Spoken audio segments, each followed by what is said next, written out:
So, one of the things that happened yesterday in the Atlanta Falcons world is that it looks like Daron Payne is going to be franchise tagged. Well, duh.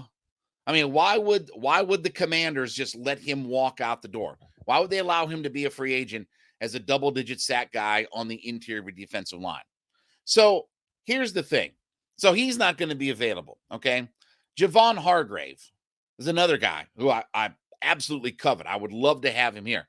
But why would either Philadelphia let him go? Why would they not franchise tag him or let him walk out the door? And then why would he leave a Super Bowl team that was on the cusp of winning the Super Bowl to go to a franchise that doesn't even make the play, hadn't made the playoffs for 5 straight years? It's not that I don't want him, but why would he choose the Falcons to come play? And when it comes to a Javon Hargrave, okay, everybody can find money. When you target a guy, you can be in the most cap purgatory. Remember when the Saints were all cap purgatory and they didn't have any money, and then they signed Jarvis Landry and Honey Badger at the very end of the preseason and all that stuff. They brought him in like right in the nick of time to be on the active roster. Remember when they signed those two guys who didn't play for fish heads and rice? You can always find money with those guys. And if it's a Javon Hargrave, why would he go from a potential Super Bowl champion team to, yeah, I want to be part of something that hadn't made the playoffs in 5 years, and I don't really know what the direction is? I don't know why a player would do that, because everybody can pay him the same money. Everybody's going to pay him a whole bunch of money. So if he comes off the table, so if he's not available, and I don't even know why Philadelphia would let him go, but let's say he's not available. We know Daron Payne's not going to be available. Then where do the Falcons go? Well, we can sign a $13 million safety. Huh? What? What? You know the guy, Jesse Bates, that made $13 million last year, and his agent says he's looking for a bump? He's looking for a bump in his salary? What? Here's the thing, and I talked about this weeks ago, okay?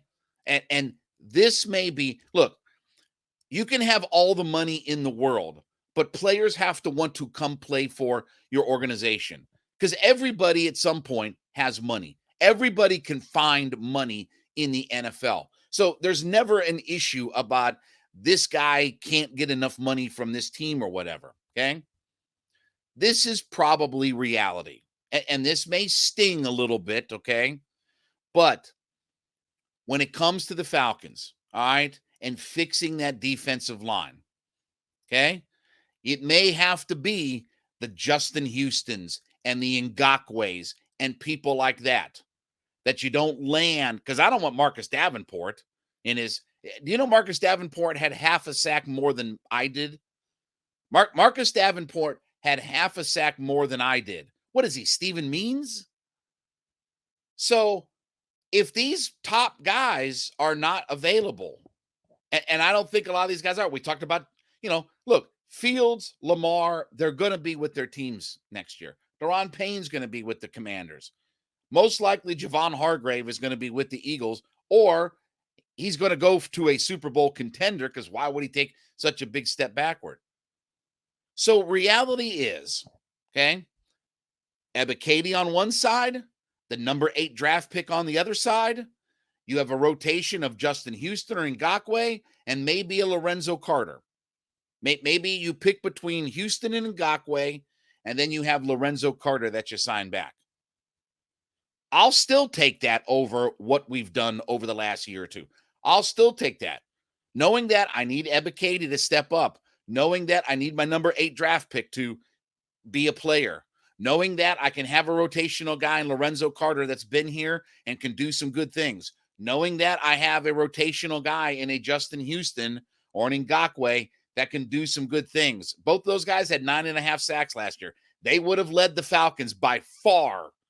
By far, they would have led the Falcons. Either one of those guys would have led the Falcons by far. So we can talk about having all this money and different things like that.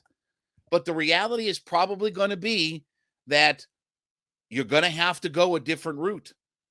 And I'm not talking $13 million safeties and things like that. When I've just spent draft capital 2 of the last 3 years to find my starting safeties. And oh, by the way, you know that guy Jerry Gray that they brought in to be, the I don't know, whatever it is, assistant head coach, and he'll be defensive backs coach. Remember him that they brought in? And in 2010, remember way back, a lot of you may not even been around in 2010, but in 2010, he was the defensive backs coach for the Seattle Seahawks. And he had 2 rookies that he coached, Earl Thomas and Cam Chancellor. How'd they turn out? Well, Cam Chancellor was a first-round pick. No, he wasn't. He was a 5th-round pick.